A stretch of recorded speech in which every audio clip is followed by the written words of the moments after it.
Itong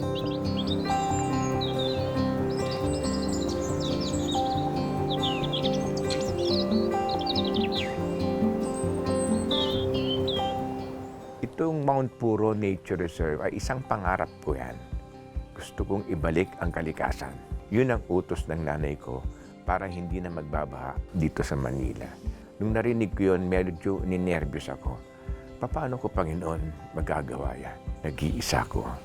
Ang sunod kong narinig ay pag-asa. Sabi ng Panginoon, hindi kita iiwanan. Sa paglalakbay mo para ibalik ang kalikasan, bibigyan kita ng kasama. Nasasamahan ka each and every step along the way.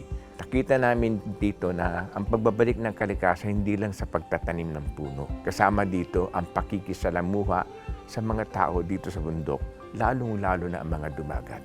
Kasi pagkasama mo ang mga katutubo, walang imposible, lahat magagawa. May nagpupunta dito mga pamilya, bata, matanda, kasama yung mga kapatid, mga tiyo, tiya.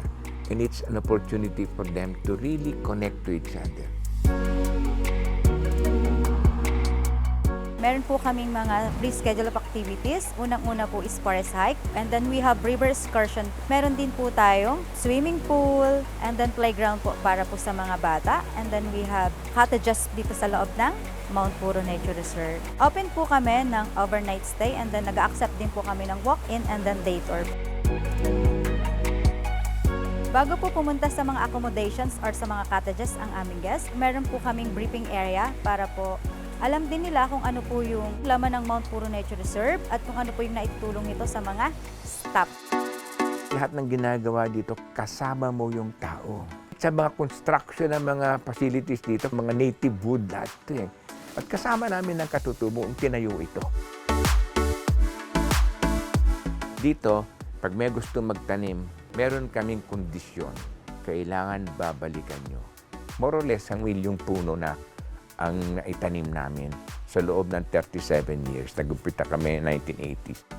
Ang importante, mahal mo ang kalikasan. Kasi pag mahal mo, babalikan mo.